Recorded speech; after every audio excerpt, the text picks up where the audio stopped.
तो मेरे छोटे भाई और बहनों, स्वागत है आपके अपने चैनल वेदांतु में। होप कर रहा हूं कि आप जहां कहीं भी हो एकदम स्वस्थ हो, मजे में हो और पढ़ाई कर रहे हो। आज हम आप लोगों के लिए लेके आए हैं क्लास 8 एनसीईआरटी बुक की, जहां पे भी अभी तक ओल्ड सिलेबस फॉलो की जा रही है। वो बुक में है chapter number 11, that is direct and inverse proportions. ये जो चैप्टर है बहुत मजेदार है, कॉन्सेप्ट जरूर पढ़िएगा, चाहे आप ओल्ड बुक फॉलो कर रहे हैं एनसीईआरटी की या फिर आप नई वाली बुक गणित प्रकाश फॉलो कर रहे हैं। क्योंकि ये कॉन्सेप्ट है ना, साइंस में भी यूज होने वाला है, बहुत सारे जगह पे यूज होने वाला है। और बहुत सारे जो अपने एग्जाम्स होते हैं, कंपटीशन एग्जाम्स, वहां पे भी बहुत चीजें इसके यूज होंगे। तो जरूर इसको अच्छे से पढ़ें, चाहे वो आपके बुक में ये चैप्टर है या नहीं है। तो class 8 chapter number 11, that is direct and inverse proportion. Let's start. And इसका पहले तो हम कॉन्सेप्ट पढ़ते हैं कि क्या चीज है ये। ओके तो जब हम कॉन्सेप्ट पढ़ रहे होंगे तो चीजें समझेंगे कि भैया डायरेक्ट प्रपोर्शन क्या चीज है, what is a meaning of direct proportion. So मैं पहले ये बताऊं कि अगर x, पहले पहले सिनारियो पढ़ते हैं तब इसको समझेंगे कि क्या हो रहा है। एक सिनारियो ले लो, तुम गए मार्केट में, चॉकलेट पसंद आई, तो पहले सोचे कि एक ले लेता हूं मैं अपने लिए, थोड़ा सा सेल्फिश हो लेते हैं। सो क्वांटिटी एंड उसका कॉस्ट। अगर मैं बोलूं कि आपने एक लिया, एक कैडबरी लिया, उसका कॉस्ट था 5 रुपीज। सो अब मन किया भैया भाई भी है तो एक और ले लेता हूं। तो हमने सोचा कि 2 क्वांटिटी ले लेते हैं। तब उसने, दुकानदार ने बोला भैया तुमको 10 रुपया देना पड़ेगा। मैंने बोला बढ़िया है ना, मैंने बोला बढ़िया है, कि क्या प्रॉब्लम है, दे देंगे। फिर सोचा यार बाकी घर में भी हैं लोग, उनके लिए भी ले लेते हैं। तो अब सोचा कि 5 ले ले। तो दुकानदार ने बोला 25 रुपीज भरो। मैंने बोला वो भी बढ़िया है, उसमें क्या प्रॉब्लम है, कोई प्रॉब्लम नहीं है। तो ऐसे चला जा रहा था। तो ये चीजें क्या हो रही है ना, देखो जरा ध्यान से, देखो जरा ध्यान से कि जब 5 क्वांटिटी लिया, पहले एक लिया था तो 5 था, जब 2 लिया तो 10 हो गया, जब 5 लिया तो 25 हो गया। एक क्वांटिटी जब बढ़ रहा था, देखो जब क्वांटिटी आप बढ़ा रहे थे तो कॉस्ट भी क्या हो रहा था, बढ़ रहा था। मतलब जब एक चीज इंक्रीज हुआ तो दूसरा चीज भी क्या हो रहा है, इंक्रीज हो रहा है। जब एक चीज इंक्रीज हुआ तो दूसरा चीज भी इंक्रीज हो रहा है। ऐसे रिलेशन को हम बोलते हैं डायरेक्ट वेरिएशन या डायरेक्ट प्रोपोर्शनल। ठीक है, अब ये चीज हमने समझा तो चीजें और भी समझनी है। इसको मैं थोड़ा सा उधर कर देता हूं। अब जरा ध्यान से समझिएगा इस बात को कि अगर तुम्हारे पास शुगर लेने जा रहे हो और उसका क्वांटिटी और उसका कॉस्ट शुगर का क्या हो रहा है वो देखिएगा जरा इसमें। कि अगर मैंने सोचा कि 50 केजी शुगर लेता हूं, 50 केजीज शुगर, तो सपोज करो बहुत सस्ता का जमाना है, 50 रुपया लग रहा है, ₹50, है ना। तो मैंने क्या सोचा, अब डॉक्टर ने बोला ये ज्यादा शुगर खाओगे तो शुगर हो जाएगा, है ना, प्रॉब्लम हो जाएगी। तो हमने क्या किया, शुगर की क्वांटिटी कम कर दी घर में। बोला भैया 25 केजी लेके आओ। तो दुकानदार ने बोला फिर तो ₹25 देना ही पड़ेगा। मैं बोला ठीक है, उसमें क्या है। तो फिर ये ज्यादा था, मेरे को पास 25 रुपीज नहीं थे, मेरे पास थे 10 रुपया। तो उसने क्या बोला, आप 10 केजी ले लो बेटर, और ₹10 मुझे दे दो। मैंने बोला वो भी चलेगा, मुझे क्या प्रॉब्लम है। अब देखिए क्या हो गया, क्वांटिटी आपने कम किया, यहाँ पे 50 का 50, 25 का 25, 10 का 10। सो क्वांटिटी जब कम हो रहा था तो कॉस्ट भी क्या हुआ, कम हुआ। ऐसे रिलेशन जो एक क्वांटिटी बढ़े तो दूसरी क्वांटिटी भी बढ़ जाए, या एक क्वांटिटी कम हो तो दूसरी क्वांटिटी भी कम हो जाए, ऐसे रिलेशन को हम क्या बोलते हैं, डायरेक्ट वेरिएशन। ऐसे ऐसे रिलेशन को हम क्या बोलते हैं? Direct variation. So this all are the examples of direct proportional. Direct proportional. ठीक है, समझ में आ गया होगा आप लोगों को. अब देखिए क्या सर, जरा ध्यान से, जरा ध्यान से. 1/5, this is x and this is y. So ये कितना मिला? This is 1/5. This is 2/10. 2/10 is also 1/5. हाँ सर, इक्वल है. 5/25. 5 ones are 5 5s. Again this is 5/25.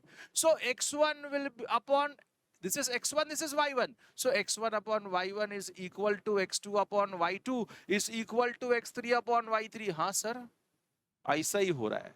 तो हमेशा x1 upon y1 is equal to x2 upon y2 is equal to x3 upon y3 in the direct proportion. अब जरा इसमें देखिएगा, इसमें देखिएगा, इसमें भी वही हो रहा है. 50 upon 50 1/1. मतलब अगर मैं इसको ले लू, इसको a और इसको b ले लू, so a1 upon a2, a1 upon a2, 50/50 is 1, 25/25 is also 1. इसका मतलब it is equal to a1 upon b1 is equal to a1 upon b1. This is a1 b1, a2 b2. It is equal to a2 upon b2 and again it is equal to 10/10 a3 upon b3. So हमेशा ध्यान में रखना कि x by y is always constant. ये हमेशा क्या होगा? Constant होगा. This will be constant. So बात समझ में आ गई होगी, इससे एकदम क्लियर हो गया होगा. अब बेसिक क्लियर हो गया तो चलिए हम लोग चलते हैं अपने क्वेश्चन पे. अब यहाँ पे क्वेश्चन नंबर 1 देखिएगा. डायरेक्ट पूरा हम ना पहले डायरेक्ट प्रोपोर्शनल वाला पढ़ेंगे, फिर जाके इनवर्स प्रोपोर्शनल. तो पहला जो पार्ट है ये चैप्टर का, that is directly proportional.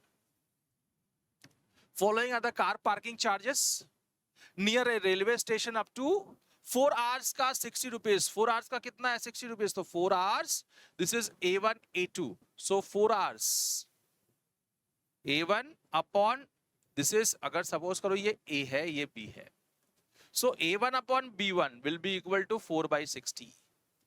4 1s are 4 1s are 4 5s are. ठीक है.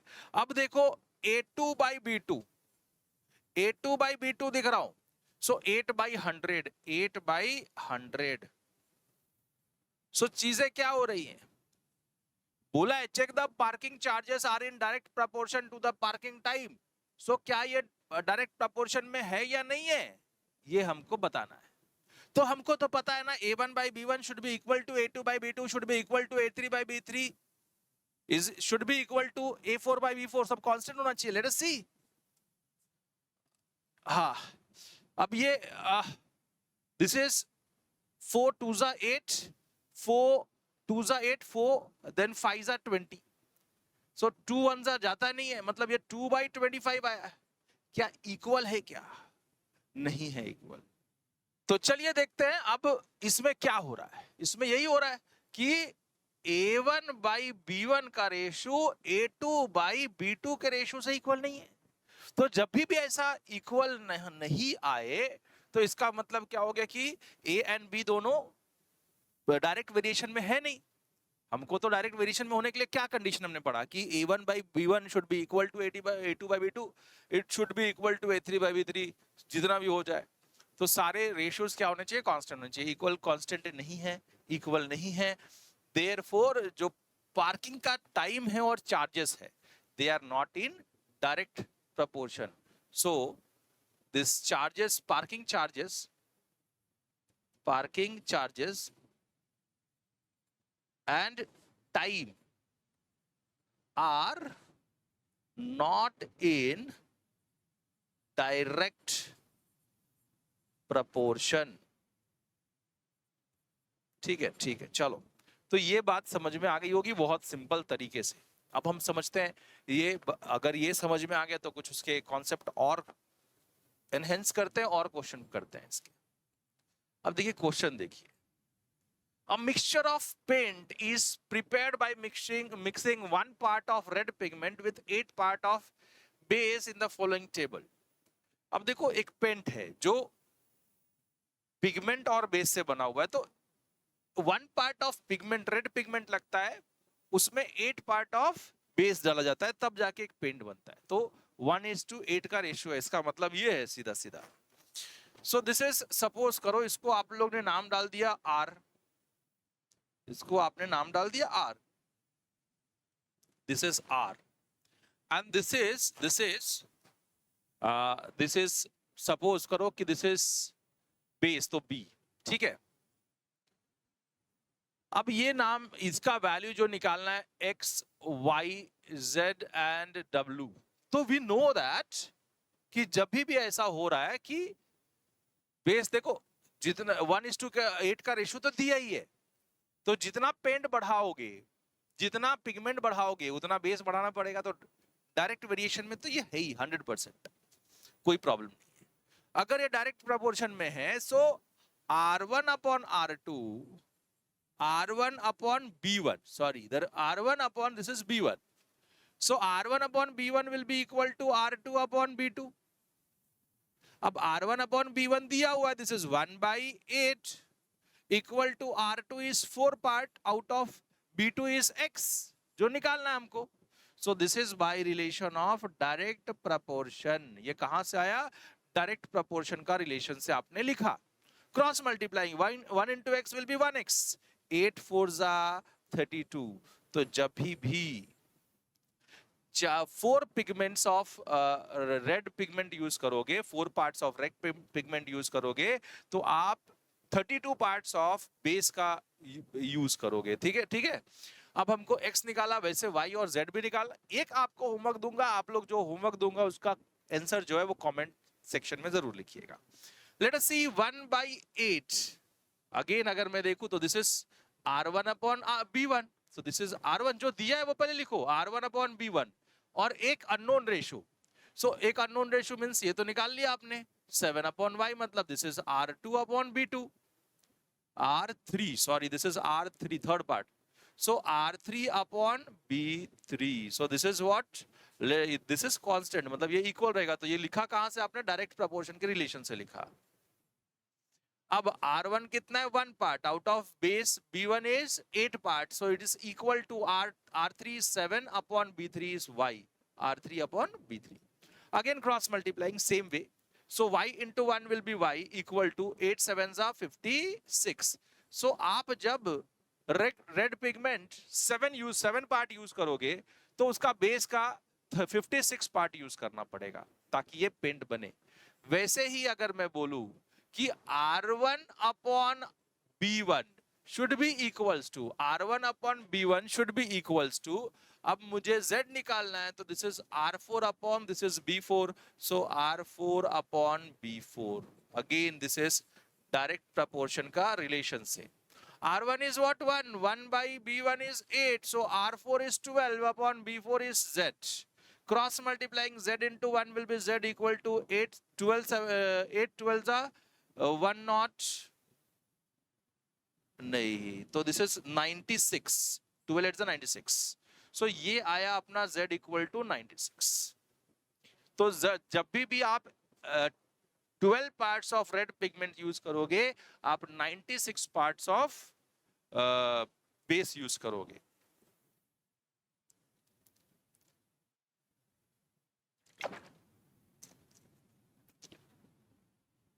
अब मैं चाहूंगा, जैसे कि मैंने बोला था, आप ये Z वाला वैल्यू निकालोगे, W वाला, और इसका आंसर जो है वो आप कमेंट सेक्शन में लिखोगे। कोई बात नहीं, इतना करोगे और कमेंट सेक्शन में आंसर दोगे, तभी मजा आएगा। आगे बढ़ते हैं। होप कर रहा हूं कि हर एक चीज इसमें देखो एक ही टाइप से चलने वाली है, कोई भी बदलाव कुछ नहीं होने वाला है। तो ऐसे टाइप से ही हम आगे वाला जितना भी डायरेक्ट वेरिएशन के क्वेश्चन होंगे सारे इसी प्रकार सॉल्व करने वाले हैं।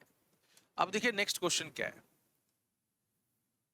Question number 2, if one part of red pigment required 75 ml of base, then how much red pigment should be mixed with 1800 ml of base? So जरा मैं वापस से इसको बना दूं। है ना। इसमें मैं अगर डायग्राम ड्रॉ कर दूं तो ज्यादा इजी हो जाएगा आप लोगों के लिए। मतलब क्या बोला है, देखो ये सब क्वेश्चन में कुछ दम नहीं होता, मैं आपको बता दूं। तो जब मैंने बनाया तो इसमें क्या क्या चीजें दिख रही मुझे, अब देखिएगा सर। सो पहला तो है रेड पिगमेंट, फर्स्ट वाला क्या है, रेड पिगमेंट। रेड पिगमेंट दूसरा बेस है। अब क्या बोला है in the question two, if one part of red pigment, one part of red pigment को 75 ml ऑफ बेस चाहिए, then how much red pigment, x red pigments ले लिया, will require 1800 ml of base. So x हमको निकालना है, कितना part of red pigment चाहिए ताकि 1800 ml of base यूज कर सके. So again we know that it is in direct variation. So by the relation of direct proportion, this 1 upon 75, 1 upon 75 is x upon, it is equal to x upon 1800. Cross multiplying, so 1800 upon 75 will be equal to 1800 into 1 will be 1800 upon 75 equal to x. Therefore x will be equals to 1800 upon 75. अब देखो दोनों 5 के table में जा रहा है, cancellation करते हैं. 5 1 जा 5, 5 5 जा 25, 5 3 जा 15, 5 6 जा 30, 0. Then 5 3 जा 15, 5 7 जा 35, 5 2 जा 10, 3 1 जा 3, 3 2 जा 6, 3 4 जा 12. So it's what's 24. So x will be equal to 24. इसका मतलब 24 parts of red pigment लगेगा, तब तुम लोग 1800 ml of base use कर पाओगे according to the question. Let us see the next question now. और इसमें देखो मैं पहले बता रहा हूं कि ऐसे ही चलने वाला है, अब आप ये दिमाग में बिठा लो. तो सारे क्वेश्चन ऐसे ही करेंगे, एक एक एक एक पढ़ते जाते हैं, उसका आंसर निकालते जाते हैं, इजी कर जाते हैं आप. A machine is in a soft drink factory fills 840 bottles in 6 hours. एक मशीन है सॉफ्ट ड्रिंक का, फैक्ट्री में 840 बॉटल्स 6 आवर्स में बन रहे. So number of bottles and क्या है टाइम, एंड क्या है टाइम. सो आप देखिएगा ऐसे ही कॉलम बनाएंगे and we know that number of, जितना बॉटल ज्यादा बनाओगे उतना टाइम बढ़ेगा कि नहीं बढ़ेगा. So they are direct variation का रिलेशन है. एक क्वांटिटी बढ़ रही है, आप नंबर ऑफ बॉटल्स बढ़ाओ बनाने की, मैन्युफैक्चर करने की, सो टाइम, उसके required time will be increasing. ठीक है, नंबर ऑफ बॉटल कम कर दोगे तो रिक्वायर्ड टाइम जो बनाने का है वो कम हो जाएगा, सिंपल सी बात है. तो दे आर इन, एक क्वांटिटी बढ़ रहा है तो दूसरा क्वांटिटी बढ़ रहा है, एक क्वांटिटी घटा रहे हो तो दूसरा क्वांटिटी भी घट जा रही है. तो ऐसे रिलेशन को हम क्या बोलते हैं, डायरेक्ट वेरिएशन. एंड तो रिलेशन वही यूज करेंगे. अब देखिएगा इसने बोला है, a machine in a soft drink factory fills 840 bottles. कितना बॉटल उसने फिल किया, 840 in 6 hours. Number of hours is what, 6. ठीक है, वैसे ही how many bottle will be fill in 5 hours. तो अगर नंबर ऑफ आवर्स 5 है, सो x बॉटल उसने फिल किया. तो कितना बॉटल फिल किया, x बॉटल फिल किया. चलो x निकालते हैं, कितना बॉटल फिल हो जाएगा 5 आवर्स में. So by the relation of direct proportion, direct proportion का रिलेशन के मुताबिक 840 upon 6 number of bottle and type. So 840 upon 6 will be equal to x by 5. It is equal to x by 5. Cross multiply, x मिल जाएगा. So 840 into 5 upon 6 is equal to x. 5 नीचे वाला ऊपर चला गया. अब cancellation करके देखते हैं. 5 this is 6 1 जा 6, 6 1 जा 6, 6 3 कितना, 6 1 जा 6 तो 24, 6 4 जा 24, बचा 0 तो 0 जा and into 5. So x will be equal to 140 into 5. So 0, 5 4 जा 20, 5 1 जा 5, 6 7 7 700 बॉटल आप लोग फिल कर सकते हो in 5 hours. So 5 hours में कितना बॉटल फिल होगा, 700 bottles. तो कंक्लूजन लिखना मत भूलना, कंक्लूड नहीं किया तो मार्क्स जाएगा। तो आप क्या लिखोगे, 5 hours में we can fill 700 hours by the machine. Okay, so let us see the next question again. It is of same type. Fifth देखते हैं पहले, बहुत इजी है, बहुत इजी है। देखिएगा, a photograph of bacteria enlarged for 50,000 times attains a length of 5 centimeter as shown in the figure. तो जब फोटोग्राफ आपने enlarge किया 50,000 टाइम्स तो लेंथ कितना था, 5 सेंटीमीटर। अब जरा ध्यान से देखिएगा, मतलब ये फोटो क्या होता है, enlarge हो रहा है और लेंथ उसका ओरिजिनल लेंथ। सो जब भी आपने 50,000 टाइम्स एनलार्ज किया तो कितना सेंटीमीटर दिख रहा था, 5 सेंटीमीटर का दिख रहा था डायग्राम। अब क्या बोला है, what is the actual length of the bacteria if the photograph is enlarged 20,000 times। तो जब enlargement 20,000 times किया, so what will be the actual length of that bacteria, है ना, व्हाट इज द लेंथ। अगर 20,000 टाइम्स एनलार्ज किया तो length कितना ले लिया, x, तो x वो निकालना है हमको।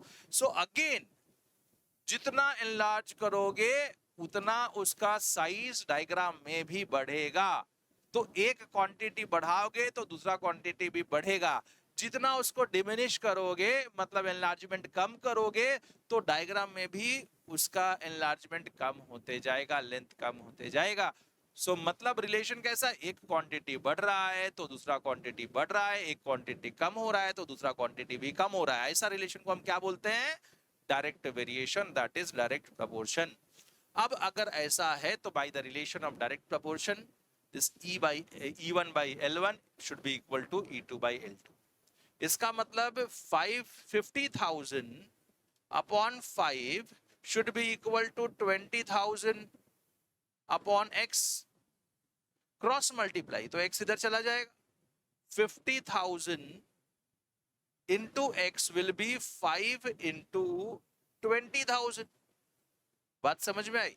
सो x will be equal to 5 into 20,000 upon 50,000। ये नीचे आ गया क्रॉस मल्टीप्लाई होके।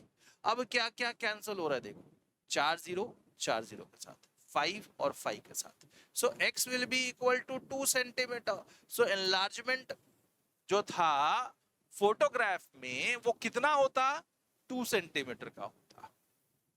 ठीक है, बात समझ में आ गई होगी कि कैसे करते हैं। अगर आपको बेसिक फंडा मल्टीप्लिकेशन डिवीजन ये सब क्लियर है तो क्वेश्चन में कोई प्रॉब्लम नहीं होगी, आपको कोई दिक्कत ये चैप्टर में नहीं होने वाली। जब वही फंडा खराब है कि मल्टीप्लाई कैसे करते हैं, क्रॉस मल्टीप्लाई कैसे करते हैं, डिवीजन कैसे करते हैं, तो ऑब्वियसली दिक्कत आएगी।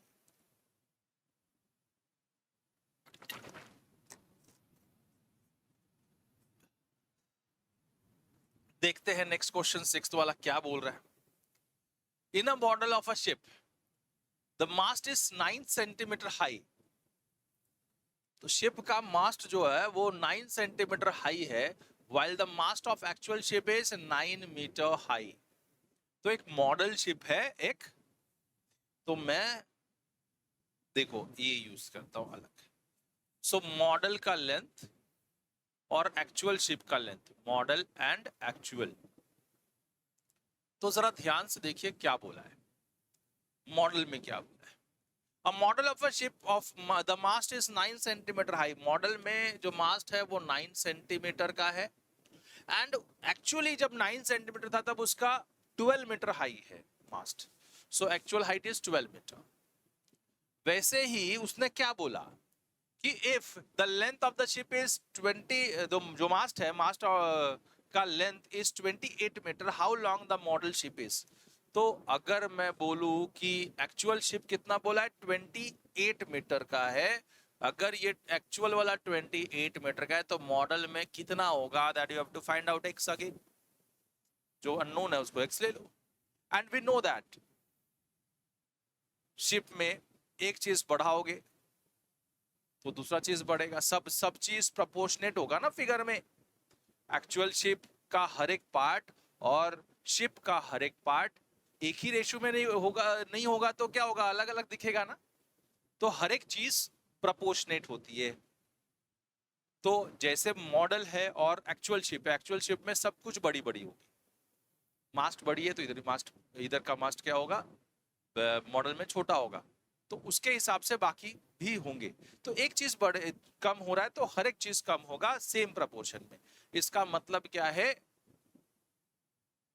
कि they are in direct variation. अगर डायरेक्ट वेरिएशन में है, डायरेक्ट प्रोपोर्शनल है, इसका मतलब 9/12। So therefore by direct proportional 9/12 equal to x by 28 cross multiply. So 9 into 28/12 is equal to x. 3 3s are 9, 3 4s are 12, 4 1s are 4 7s are 28, 7 3s are 20, 7 3s are 21. So x equal to 21 centimetre. So जो model था वो 21 centimetre का था। ठीक है, समझ में आ गई होगी बात। अब हम चलते हैं अपने नेक्स्ट क्वेश्चन पे। Suppose 2 kg of sugar contain 9 into 10 raised to 6 crystal. So ये शुगर है और नंबर ऑफ क्रिस्टल्स है। So quantity of sugar and number of crystals of the sugar. So बोला है 2 kg क्वांटिटी में, 2 kg में 9 into 10 raised to 6 crystals है। So how many sugar crystals are there in 5 kg of sugar? So अगर मैं देखूं तो 5 kg of sugar में कितने क्रिस्टल्स होंगे, x ले लिया। वैसे ही पूछा है कि अगर 1.2 kg ऑफ शुगर रहेगा, 1.2 kg ऑफ शुगर, सो कितना क्रिस्टल्स होगा, y crystal. So x and y number of crystals हमको निकालने हैं इन बोथ द केसेस। ठीक है, बात समझ में आ गई। तो ये है केजी में, ठीक है, ये है केजी में quantity and this is number of sugar, number counting. अब देखिएगा जरा, तो पहले कौन सा वैल्यू नोन है, ये वाला। So by the relation of direct variation, by the relation of direct proportion and direct variation, this is quantity and this is n. So q1 upon n1, q1 upon n1 should be equal to q2 upon n2. So q1 is what, 2 upon n1 is 9 into 10 raised to 6. 9 into 10 raised to 6 should be equal to q2 is 5 upon n2 is x, cross multiply. So x इधर चला जाएगा तो क्या होगा, 2 into x will be equal to 5 into 9 into 10 raised to 6. अब x will be equal to 5 9s are 45 into 10 raised to 6 the whole upon 2. अब therefore x will be equals to, अब ये कितना हो गया, 2 2s are 4, 2 2s are 4, then 2 2s are 4 again, then 2 5s are 10 into 10 raised to 6. इसका मतलब ये है कि एक जीरो इधर आएगा तो पॉइंट आगे चला जाएगा। सो 225 into 10 raised to 5 लिखो, या फिर मैं जब भी हम लोग साइंटिफिक फॉर्म में लिखते हैं ना, तो पॉइंट एक डिजिट के पहले ही होना चाहिए, पॉइंट इधर नहीं होना चाहिए। हमने देखा था पॉइंट इधर होना चाहिए। So this is 2.25 into 10 raised to, point कहाँ, लेफ्ट साइड में आपने शिफ्ट किया है। तो पावर जो है पॉजिटिवली बढ़ता है, एक डिजिट शिफ्ट हो रहा है तो एक पावर बढ़ेगा। तो ये 10 का पावर कितना हो जाएगा, 7 हो जाएगा। तो number of crystals will be 2.25 into 10 raised to 7 अगर 5 kg ऑफ क्या है वो शुगर है, तो number of crystals will be 2.25 into 10 raised to 7। This is first one. आपने x निकाल लिया, वैसे ही y भी निकालना है हमें। अब y निकालने के लिए सो 2 अपॉन, देखो this is q1, q1 upon n1 should be equal to this is q3 upon n3, q3 upon n3। This is by direct variation का रिलेशन या डायरेक्ट प्रोपोर्शन का relation. So 2 upon 9 into 10 raised to 6 will be equal to 1.2 upon y, cross multiply। Again y into 2 is 2y is equal to 1.2 into 9 into 10⁻⁶, ये 2 को cross multiply इधर करेंगे, सो y मिल जाएगा, y will be 1.2 into 9 into 10⁻⁶ upon the whole upon 2 1 जा 2 6 जा 12, तो this is 0.6. Now this is 0.6 into 9, 9 6 are 54, so it's 5.4 into 10⁻⁶ number of crystals in the 1.2 kg of sugar. Simple है एकदम. आप क्या कर रहे हो, कैसे कर रहे हो, वो अगर ध्यान में रहेगा, आपको सिंप्लीफिकेशन आती है, आपने पहले की चैप्टर्स पढ़ी हुई है, तो इसमें सिंप्लीफिकेशन में भी कोई दिक्कत नहीं होगी ऐसे वाले. आगे बढ़ते हैं, रुकना नहीं है इसमें. जितना ज्यादा सॉल्व करोगे उतना ज्यादा आपको आता होगा, तो आप जितना हो सके उतने नंबर ऑफ क्वेश्चन सॉल्व करो, तो और ज्यादा आपका दिमाग चलना चालू होगा इसमें. ये mathematics is all about that कि कितना नंबर ऑफ क्वेश्चंस आपने सॉल्व किए. जितना नंबर ऑफ क्वेश्चन सॉल्व करोगे, जितना भी डाउट होगा, सब सारे क्लियर हो जाएंगे. कुछ कुछ जो भी डाउट होगा, तो नंबर ऑफ क्वेश्चंस बढ़ाओ सॉल्व करने वाली. Rashmi has a road map with a scale of 1 centimetre representing 18 kilometre. So इसका मतलब 1 सेंटीमीटर अगर मैप में है तो वो एक्चुअली 18 किलोमीटर है, ऐसा बताया.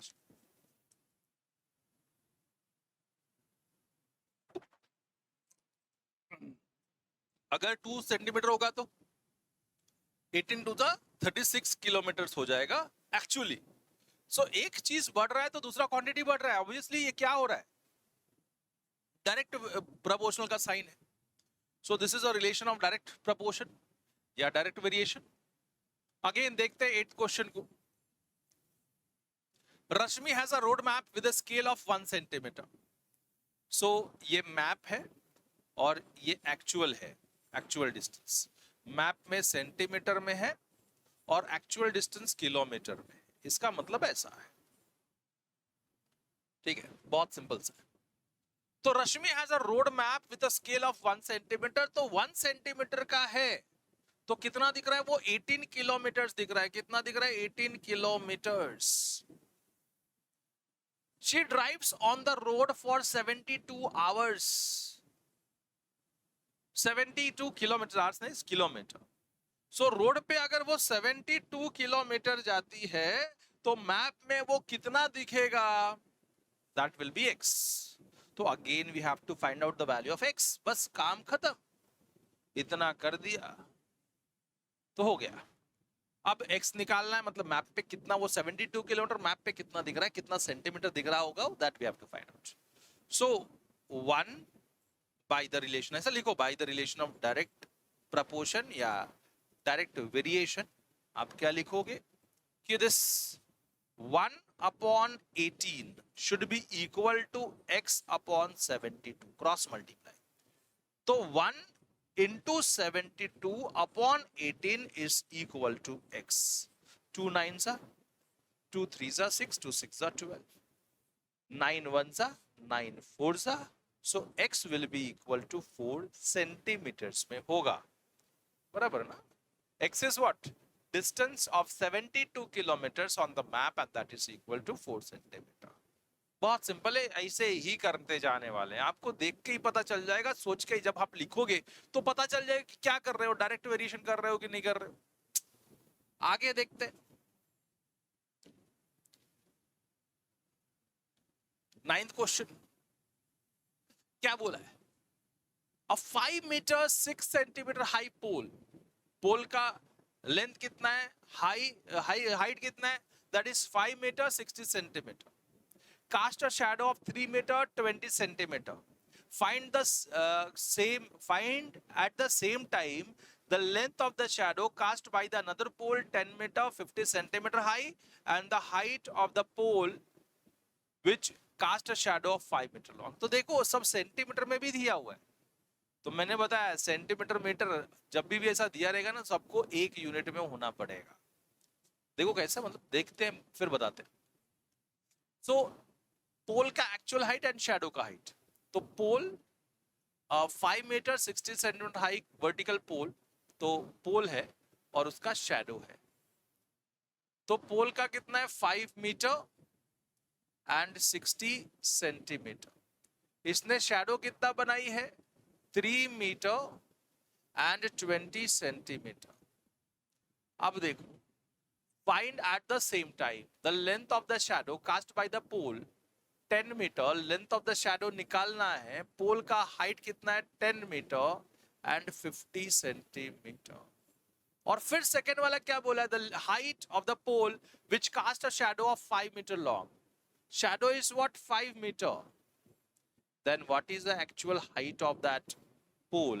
You have to find out it, let it be y। अब क्या करेंगे, अब हम जब हम सॉल्व करेंगे तो ऐसा सेंटीमीटर मीटर में तो लेके नहीं सॉल्व कर सकते, तो क्या करते हैं सबको एक में कन्वर्ट करते हैं। तो एक को सबको मीटर में कर दो या सेंटीमीटर में कर दो तो बेटर होता है कि कन्वर्ट इनटू सेंटीमीटर। 500 मीटर इसका मतलब 5 मीटर का मतलब 500 centimetre. So this is 500 centimetre plus 60 centimetre is 560 centimetre इसका मतलब। और इसका मतलब 3 मीटर 20 सेंटीमीटर मतलब 3 मीटर का 300 centimetre. 300 into plus 20 will be 320 centimetre.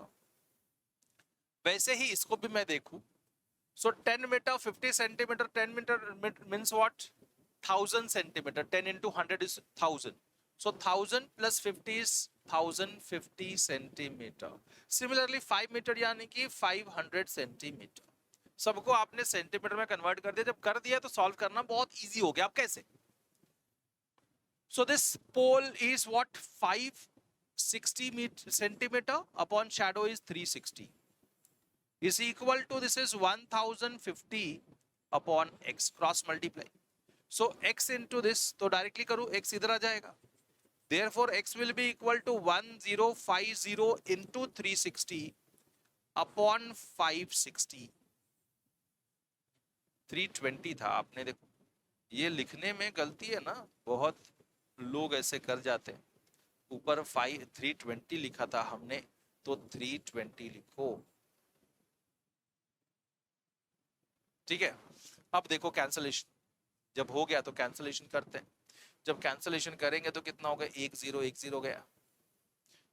अब देखो देन अब जाएगा दिस इज 2 के टेबल में 2 1 जा 2, 2 6 जा 12 0, 2 2 जा 4, then 2 8 जा 16, then 2 8 जा 16, 2 0 जा 2 1 जा 4 जा, then 2 7 जा 2 40 जा 7 1 जा 7 1 जा 7, 7 5 जा 35। it means what this is 15 into 40, 15 4 जा 300, so 300 और एक 0 बराबर ना। so this is 3000 मतलब 330 metre.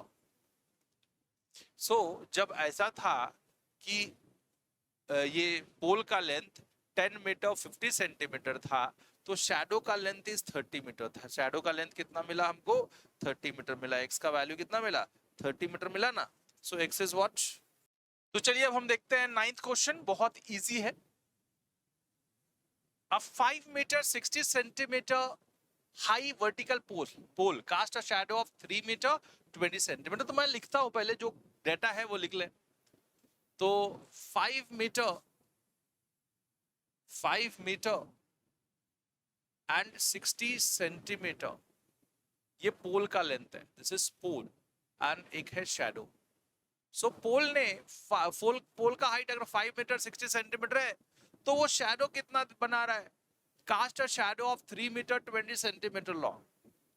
5 metre 60 centimetre high vertical pole cast a shadow of 3 metre 20 centimetre, so it is 3 meter and 20 centimeter is the shadow। अब क्या बोला है नेक्स्ट वाला, he find at the same time the length of the shadow cast by another pole 10 meter 50 centimeter। तो 10 metre 50 centimetre है, तो what is the length of the shadow of the pole which is 10 meter high and 50 centimeter 10 meter 50 centimeter high। और second क्या बोला है, the height of the pole which cast a shadow of 5 meter long। तो shadow का length अगर 5 metre है तो what is the height of that pole, let it be y, that we have to find out। तो x और y दोनों हमको निकालना है। सो देखो कैसे, तो पहली बात तो ये है कि जब हम डिवाइड करेंगे तो दोनों सेम रेशियोज में सेम यूनिट्स में होना चाहिए। सो हमको पता है ये 5 मीटर 60 सेंटीमीटर, 5 का मीटर का मतलब 1 metre is equal to 100 centimetre. So 5 metre यानी कि 5 into 100 that is 500 centimetre and 60 centimetre मतलब 560 सेंटीमीटर. बराबर है. वैसे ही 3 metre and 20 centimetre it means what? 3 metre का मतलब है 3 into 100 that is 300 centimetre and 20 centimetre, so 320 centimetre. अब बच्चे पूछेंगे सर क्या हम मीटर में भी कन्वर्ट करके कर सकते हैं? ऑफ कोर्स, लेकिन जब वो पॉइंट में आएगा तब दिक्कत आना चालू हो जाएगा. तो इसलिए सबसे अच्छा है कि छोटा यूनिट क्या है इसमें, centimetre, convert into centimetre and then solve. 10 metre का मतलब 1 metre is 100 centimetre, so 10 metre will be 10 into 100 that is 1000. तो 1000 centimetre plus 50 centimetre is 1050 centimetre. वैसे ही this 5 metre is 5 into 100 that is 500 centimetre. अब ये हो गया तो पहला निकाल लेता हूं मैं. कैसे देखिएगा जरा. This is pole upon shadow, so this is 560 centimetre upon 320 centimetre will be equal to 1050 centimetre upon x cross multiply. सो ये इधर आएगा तो 560 into x is equal to 320 into 1050. So x will be 320 into 1050 upon 560. अब जो जो cancel हो सकता है वो कैंसिल करते हैं. तो एक जीरो के साथ गया. Then 2 1s are 2, 2 6s are 12. Then 2 2s are 4, 2 8s are 16. Then 2 8s are 16, 2 1s are 2 4s are 2 4s are 8, 2 7s are 14, 7 1s are 7, 7 1s are 7, 7 5s are 35 and then 0. So बचा कितना? This is 4 into 150. So 15 4s are I think so 60. So आएगा 600 centimetres में है. अगर ये centimetres में है यानी कि 6 मीटर है, divide by 60 that is 6 metre. So this is equal to what? 6 metres. तो length of the shadow x कितना मिल गया? 6 मीटर्स मिल गया. ओके वैसे ही सेकंड वाला करता हूं. तो again by the relation of direct proportion ये किया. So by the relation of again direct proportion अब हमको मालूम है कि ये 560 कि that is P1 upon S1 is equal to P3 upon S3.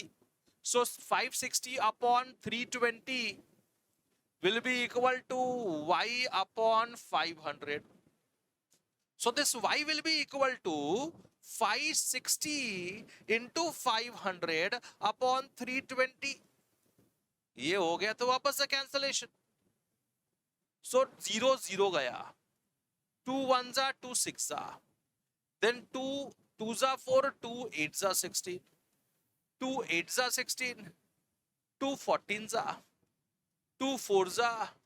2 7s are. 4 1s 2 2s are 4. 2 250 times. 2 1s are 2 125 times. So y will be equal to 7 into 125.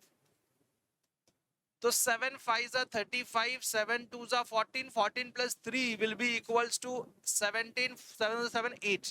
So 875 centimetre यानी कि क्या हो गया? This is 8 metre and 75 centimetre. So y will be 8 metre and 75 centimetre.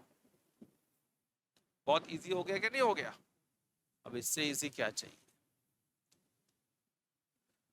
तो अब आपको ये बात तो समझ में आ गई कि जितने भी क्वेश्चंस हमने किए डायरेक्ट प्रोपोर्शन को पहचानना बहुत इजी है. हमको मालूम है कि अगर सेम टाइम है तो पोल का लेंथ इंक्रीज होगा तो शैडो का भी लेंथ इंक्रीज होगा.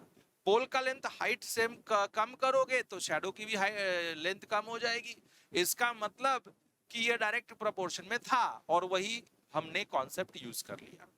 तो वो क्यों किया ये बात समझ में आ रही है सबको? क्योंकि आगे हम जाके वैरायटी ऑफ क्वेश्चन तो पढ़ेंगे ना. हम तो ये भी तो पढ़ने वाले ही आगे कि इनवर्स प्रोपोर्शन क्या है, उसका रूल भी पढ़ेंगे. तो उसको यूज करना, उसको अलग अलग वे में देखना कि डायरेक्ट प्रोपोर्शन का क्वेश्चन है या इनवर्स प्रोपोर्शन का क्वेश्चन कैसे पता चलेगा. तो आप कॉन्सेप्ट को समझो, जब तक दिमाग में नहीं लाते हो तब तक नहीं आएगा, ठीक है। खाली सर ने सॉल्व करके दे दिया तो हमने सॉल्व कर लिया आ गया, ऐसा नहीं। समझो कि क्या चल रहा है, जब वो दिमाग लगाना चालू करोगे तब ये क्वेश्चंस को आप सॉल्व कर पाओगे, क्वेश्चंस क्रैक कर पाओगे, ठीक है। अब हम बढ़ते हैं आगे, नेक्स्ट क्वेश्चन देखते हैं। नेक्स्ट क्वेश्चन 10वां क्वेश्चन इस एक्सरसाइज का। A loaded truck travels 14 kilometre in 25 hours. So एक लोडेड ट्रक है, डिस्टेंस कितना है, distance is 14 kilometres, time is what 5 hours. वैसे ही अगर मैं देखूं तो पूछा, सॉरी 25 मिनट्स पूछा है, बोला है 5 hours भी नहीं बोला है, 25 minutes, 14 kilometre in 25 minutes. If the speed remains the same, speed सेम है, how far it can travel in 5 hours, तो 5 घंटा 5 hours में कितना दूर तक जाएगा। So let the distance travel in 5 hours be x। अब ये मिलने के बाद, ऐसा होने के बाद समझ लो बात को कि मालूम है मुझे स्पीड अगर सेम है, मेरी गाड़ी की स्पीड सेम स्पीड से चल रही है, तो जितना ज्यादा टाइम चलाओगे उतना ज्यादा डिस्टेंस कवर करेगा। इसका मतलब टाइम जितना ज्यादा बढ़ता जाएगा उतना ज्यादा डिस्टेंस हम कवर करते जाएंगे। इसका मतलब एक चीज, एक क्वांटिटी टाइम अगर बढ़ाते हो तो डिस्टेंस बढ़ते जा रहा है। कम टाइम चलाओगे तो कम डिस्टेंस ट्रेवल कर पाओगे, एक क्वांटिटी कम किया तो दूसरा क्वांटिटी भी कम हो गया। रिलेशन क्या है, डायरेक्ट प्रोपोर्शन का। सो वही रिलेशन यूज करने वाले यहाँ पे। सो डायरेक्ट प्रोपोर्शन का कितना 14/25। अब देखो ये मिनट्स में, ये आवर्स में, तो we will convert both in minutes या फिर बोथ इन आवर्स। सो हम क्या करते हैं, 5 आवर्स को मिनट्स में कन्वर्ट करते हैं, तो 5 into 60, एक घंटे में 60 मिनट्स होते हैं, तो 5 6 30, it means it is equal to 300 minutes.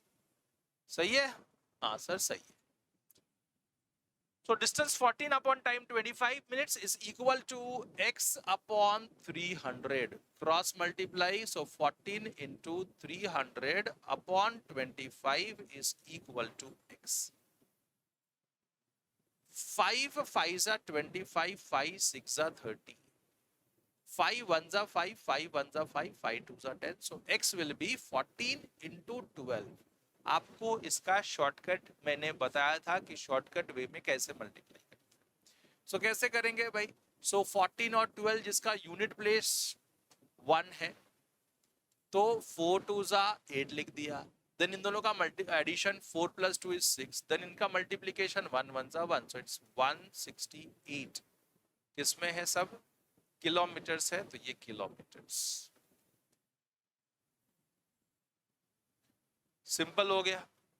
तो 5 घंटे में गाड़ी जो है वो कितनी भागेगी, 168 किलोमीटर्स ट्रैवल कर पाएगी। ओके, चलिए बढ़ते हैं हम आगे नेक्स्ट क्वेश्चन की ओर। अब देखो यहाँ पे ये एक्सरसाइज होती है समाप्त। अब कुछ पढ़ते हैं, वापस से एक सिनारियो पढ़ते हैं, then we will come across that inverse proportion. Okay, अब देखो चीजें समझना, घाई नहीं है, आराम से।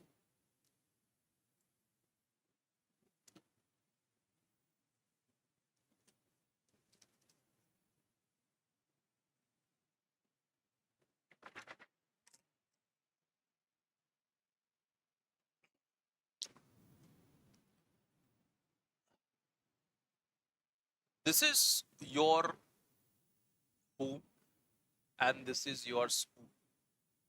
ये डिस्टेंस से मतलब होम से स्कूल का डिस्टेंस है, ठीक है।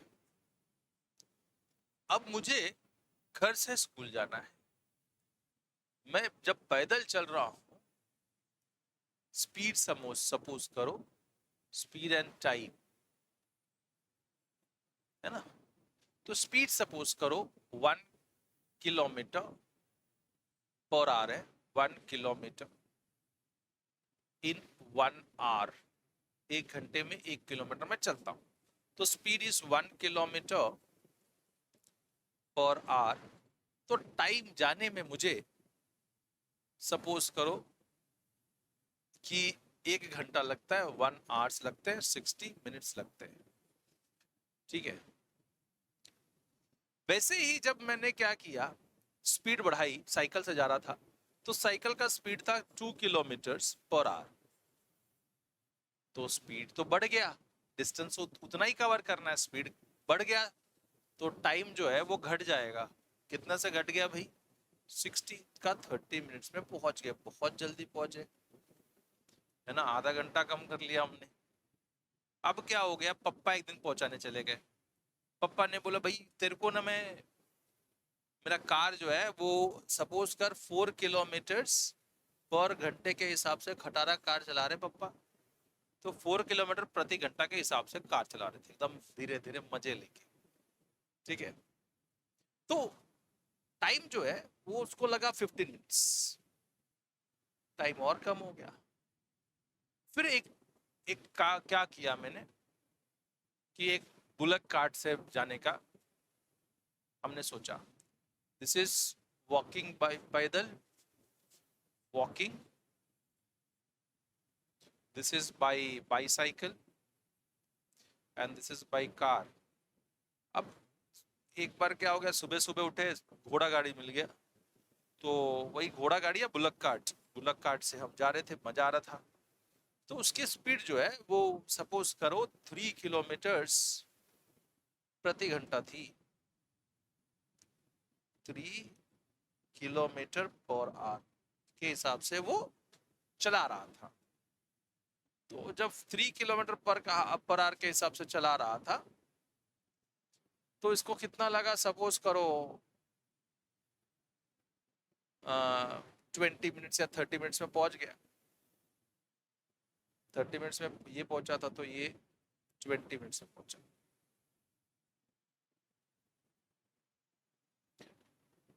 ट्वेंटी मिनट से पहुंचा। ठीक है, बात समझ में आ गई। अब देखो, जब भी एक क्वांटिटी बढ़ा, ये जो स्पीड था वो बढ़ता चला गया, तो जब स्पीड बढ़ा तो टाइम क्या हुआ, कम हो गया, है ना। टाइम क्या लगा, कम लगा। स्पीड बढ़ा, डिस्टेंस ट्रैवल करने का डिस्टेंस, ये होम से स्कूल जा रहे हैं, so distance is constant. So speed जब बढ़ाया आपने तो टाइम कम लगा। वैसे ही जब स्पीड कम हो गया, देखो इधर कम हुआ, जब स्पीड कम हुआ तो टाइम बढ़ गया, टाइम होम से स्कूल जाने का बढ़ गया। इसका ये मतलब था कि ऐसे रिलेशन को हम क्या बोलते हैं, इनवर्स वेरिएशन बोलते हैं।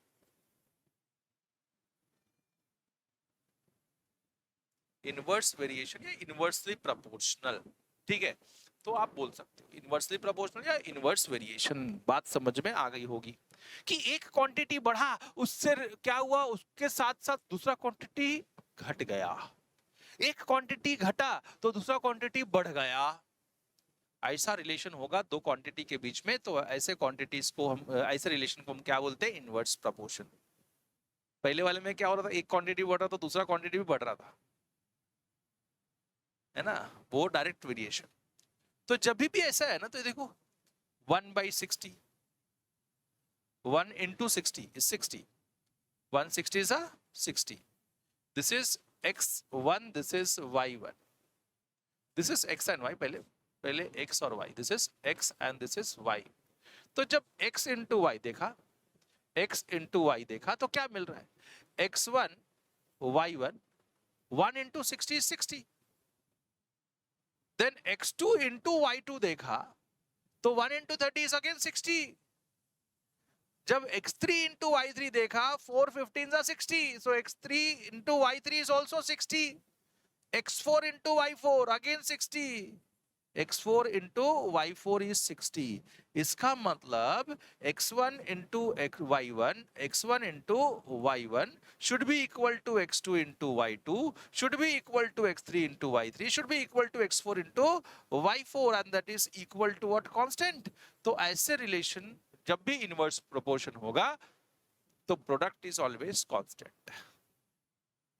प्रोडक्ट क्या रहता है, कांस्टेंट रहता है। तो ये बात ध्यान में रखना है आप लोगों को। जब तक ये बात ध्यान में नहीं रहेगा, मजा नहीं आएगा। अभी मैं आपको और एक चीज समझाता हूं कि इसका मतलब क्या होता है, लिखते क्या है, कैसे होता है। तो मैं बोलूं x directly proportional to y, this is proportionality का साइन है। तो ये इक्वल टू करने के लिए हम कुछ कांस्टेंट लेते हैं, तो x is equal to k into y. So x upon y is always constant, k is constant of proportionality, k is what, constant of proportionality, and this is x is directly proportional to y, तो ये होगा। अब मैं बोलूं कि x is inversely proportional to y, so x is inversely proportional, तो 1 upon y, ऐसे लिखते हैं। x is inversely proportional to, मतलब प्रोपोर्शनल का sign, so x is inversely proportional to y means x is proportional to 1 by y, तो cross multiply x into y is always. अब देखो इसका क्या होता है, ये प्रोपोर्शनलिटी का साइन हटाने के लिए k डालते हैं, so x is equal to k into 1 by y, y को क्रॉस मल्टीप्लाई किया तो x into y is always constant. So इसका मतलब तो यही है ना, क्या समझा, कि जब भी डायरेक्ट प्रोपोर्शन होता है तो x1 upon y1, x1 upon y1 should be equal to x2 upon y2 should be equal to x3 upon y3। इसमें क्या है, इनवर्सली प्रोपोर्शनल होगा तो x1 into y1 should be equal to x2 into y2 should be equal to x3 into y3। तो ये आपको समझना पड़ेगा लॉजिकली। तो ये होता है एक्चुअल कॉन्सेप्ट, जो चीजें इसमें हैं। सॉल्व इससे नहीं करेंगे, सॉल्व अपने वे में ही करेंगे, दैट इज दिस वन। ठीक है, चलो कॉन्सेप्ट बताया, अब हम चलते हैं अपने क्वेश्चन की ओर। Which of the following are inversely proportional, ऐसा पूछा है इन लोग ने कि भैया कुछ एग्जांपल्स दिए हैं, आप इनवर्सली प्रोपोर्शनल कौन कौन से हैं वो बताओ। तो मैं एक दो मैं करूंगा, बाकी आप करके मुझे आंसर जो है कमेंट में सेक्शन में आप लोग दोगे, इतना तो बनता है।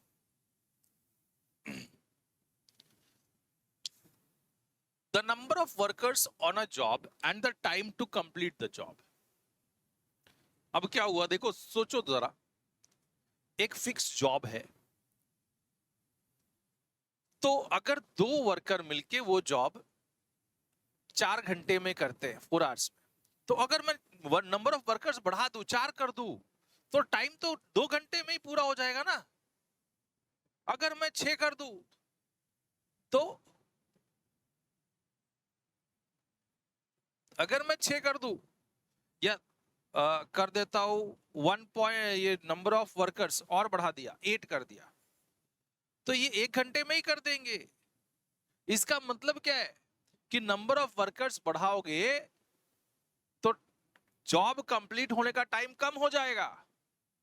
एक क्वांटिटी बढ़ रही है, एक क्वांटिटी क्या हो रही है, बढ़ रही है, तो टाइम क्या हो रहा है, घट रहा है। नंबर ऑफ वर्कर्स जब बढ़ रहे हैं तो time to finish a job, time to finish a job will decrease, है ना। इसका मतलब क्या, एक क्वांटिटी बढ़ी तो दूसरी क्वांटिटी कम हो गई। तो ऐसा relation is what, inversely proportional. So this is what, first one is inversely proportional. The time taken for a journey and the distance traveled in a uniform speed। तो जितना देखो, इन लोगों ने क्या पूछा, uniform speed, speed is uniform, speed का कोई मसला नहीं है। Time taken for a journey and the distance travelled in uniform speed. So distance क्या हो रहा है, time and distance, time and distance. अभी अभी हमने पढ़ा था, अगर speed is what, uniform, speed क्या था, इसमें क्या था, डिस्टेंस यूनिफॉर्म था, है ना। सो डिस्टेंस यूनिफॉर्म था तो स्पीड एंड टाइम का क्या रिलेशन है, speed and time is always inversely proportional. इसमें क्या बोला है, इसमें पूछा है कि अगर स्पीड कांस्टेंट हो, speed is constant, so what is the relation of time and distance. So हमको मालूम है speed is equal to distance upon time, आप यहां से भी देख सकते हो। सो अगर स्पीड कांस्टेंट है स्पीड अगर कांस्टेंट है तो ये अपॉन में है, अपॉन में रहेगा तो क्या होगा, डायरेक्टली प्रोपोर्शनल है, they are directly proportional, they are not inversely proportional. जितना टाइम ज्यादा ट्रैवल करोगे उतना ज्यादा डिस्टेंस ट्रैवल कर पाओगे, ऐसा हमने पढ़ा था। सो एक क्वांटिटी बढ़ाया हमने, टाइम बढ़ाया, स्पीड सेम था, तो डिस्टेंस तुम्हारा कार जो है वो डिस्टेंस ज्यादा ट्रैवल करेगा। अभी अभी हमने ऐसा क्वेश्चन किया था। कम टाइम लोगे, स्पीड तो कोई प्रॉब्लम नहीं, स्पीड तो भैया कांस्टेंट है तुम्हारा कार का, तो कम डिस्टेंस ट्रैवल करेगा। सो एक क्वांटिटी कम हुई तो दूसरी क्वांटिटी कम हो गई, तो ऐसा relation is what, direct proportion का। तो this is not inversely proportional, this is directly proportional. अब मैं चाहूंगा कि आप ये तीन चीजें ये ये होमवर्क करोगे और इसका जवाब मुझे कौन कौन सा डायरेक्ट प्रोपोर्शन में है, कौन कौन सा इनवर्स प्रोपोर्शन में है, ये जवाब मुझे आप कमेंट सेक्शन में दोगे। कैसे लिखोगे? Exercise 11.2 question number 3, direct proportion है इनवर्स प्रोपोर्शन है, बताइए। ठीक है, तो ये आप लोग करोगे। आगे बढ़ते हैं, इसको ज्यादा मतते नहीं है।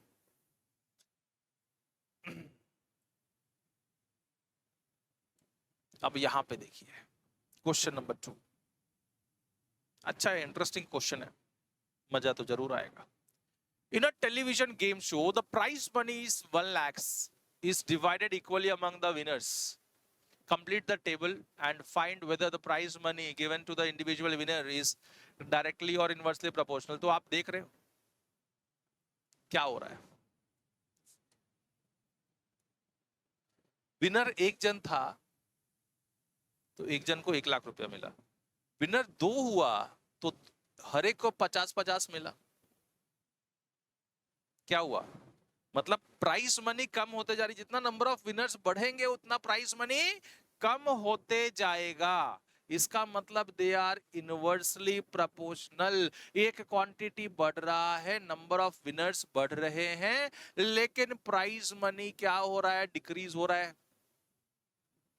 नंबर ऑफ विनर्स बढ़े, प्राइस मनी डिक्रीज हुआ, तो ऐसा रिलेशन इज व्हाट, एक क्वांटिटी बढ़ा दूसरा क्वांटिटी कम हुआ, तो ऐसा relation is what, inverse variation का, इनवर्सली प्रोपोर्शनल का रिलेशन है। बात तो समझ में आ गई। अब इसको सॉल्व कैसे करें जरा ध्यान से देखिएगा, बहुत सिंपल है। अब मैं क्या करता हूं, ये बात तो पता चल गई कि कौन सा प्रोपोर्शनल है। So this is x y z डब्ल्यू एंड यहां पे पी लिख देता हूं। आप ले सकते हो, this is x1, this is number and this is price. इधर p लिख दिया है ना, इधर p हम u, चलो price p। So this is n1 p1। So n1 by the relation of inverse proportion, by the relation of inverse proportion का relation से n1 into p1 should be equal to n3 into p3, n3 into p3। so इसका मतलब क्या हो गया कि 1 into 1 lakhs, 1 into 1 lakhs, 1 2 3 4 5 is equal to n3 is 4 into x, so x will be equal to 1 lakhs upon 4, so 4 से divide तो 25,000, so x will be equal to 25,000। सो हर एक को कितना मनी मिलेगा, 25,000 मिलेगा। अगर 4 विनर्स हुए तो x मिल गया, वैसे ही y निकालेंगे अगेन वही, bye the relation of inverse proportion, this n1 into p1, n1 into p1 should be equal to n4 into p4। अब क्या करेंगे, वैल्यू सब्स्टिट्यूट करेंगे। सो n1 is 1 into p1 is 1 lakhs, n4 is what, 5 into p4 is y, so अब this is y will be equal to 1 lakhs upon 5, 5 से divide कर दो 20,000, हर एक को कितना मिलेगा 20,000, so y will be equal to rupees 20,000। बात समझ में आ गई। अब इनवर्स प्रोपोर्शन का n3 n1 into, हमको z भी वैसे निकालना है, w भी वैसे निकालना है, u भी, तो मैं एक तो आपको होमवर्क तो जरूर दूंगा। सो n1 into p1 should be equal to n5 into p5. सही है? n1 is 1 into 1 lakhs, p5 is so 8 into z. So z will be equals to 1 lakhs upon 8. So z will be equals to, अब अगर मैं 8 से divide करूं, so 8 1 जा 8 बचा 2 and 0, 8 2 जा 16 बचा 4 and 0, 5 जा 40 0 and 0. So 12,500 हर एक जन को मिलेगा. वैसे ही z मैं चाहूंगा कि ये वाला आप होमवर्क करो, तो w भी मैं निकाल के दिखाता हूं आपको. So n1 into p1 should be equal to n6 into p6. So n1 is 1 into 1 lakhs equal to n6 is 10 into w. So w will be equal to 1 lakhs. 1 into 1 lakhs is 1 lakhs upon 10. एक zero गया. So w equal to what? 1000. 10,000. बराबर ना? So this is rupees 10,000. Rupees 10,000. Simple. अब मैं ये चाहूंगा कि ये करने के बाद में आप ये एक होमवर्क कर सकते हो. दिस इज होमवर्क करो, इसका आंसर जो है आप कमेंट सेक्शन में दो, जरूर देना. तब तो पता चलेगा ना कि आपको ये समझ भी रहा है कि ऐसे ही बैठ के देख रहे हो, मजा मार रहे हो. देखते हैं नेक्स्ट क्वेश्चन. क्वेश्चन बहुत इंटरेस्टिंग से हैं, बोर नहीं मारेगा आपको सॉल्व करोगे तो.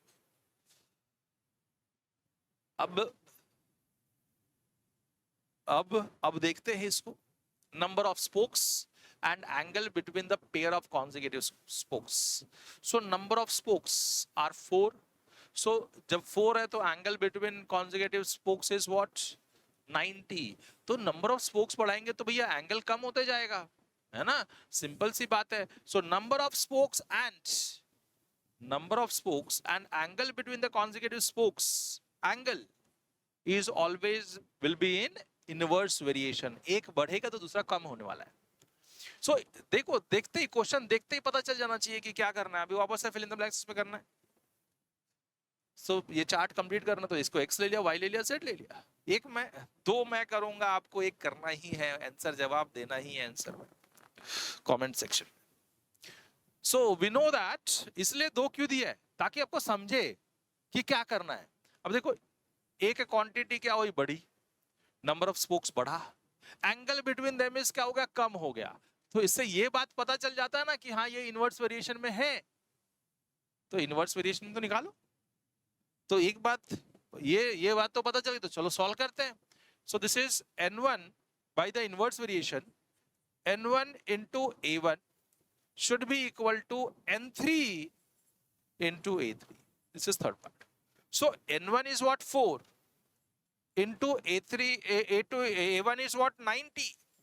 It is equal to n3 is 8 into a3 is x. So x will be equal to 4 into 90 upon 8. 4 1s are 4 2s are 2 1s are 2 45s are. So x equals to what? 45. तो now angle between the consecutive spokes, दो spokes के बीच का angle कितना बनेगा? 45 बनेगा जब number of spokes are 8. Similarly, n1 into a1 should be equal to n4 into a4. Now n1 is what? 4 into a1 is 90. n4 is what? 10 into a4 is y. So y will be equal to 4 into 90 into 10 सामने गया तो upon 10 0 गया. So y will be equal to 9 4s are 36. मतलब number of angle between the two consecutive spokes, if number of spokes are 10, तो दो consecutive बीच के angle जो रहेंगे उनके वो कितने होंगे? 36 होंगे. अब मैं वही चाहूंगा कि भैया अगर ये 2 क्वेश्चन मैंने किया तो ये आप सेम टाइप का है, होमवर्क करोगे, आंसर जो है वो आप कमेंट सेक्शन में जरूर दोगे. चलिए आगे बढ़ते हैं, रुकना मना है.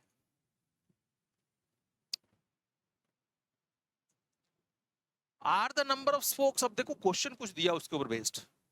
Are the number of spokes and the angle between the pair of the consecutive spokes inverse proportion. तो बोलना यस. क्या बोलोगे आप? Yes.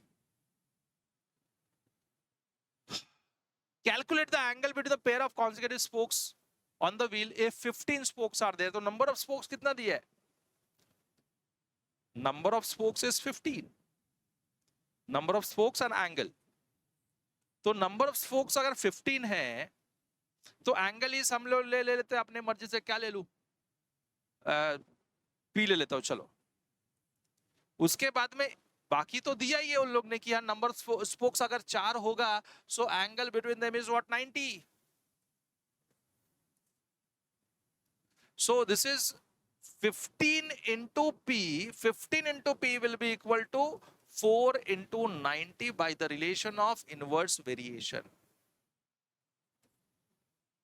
So p will be equal to 4 into 90 upon 5 upon 15, sorry.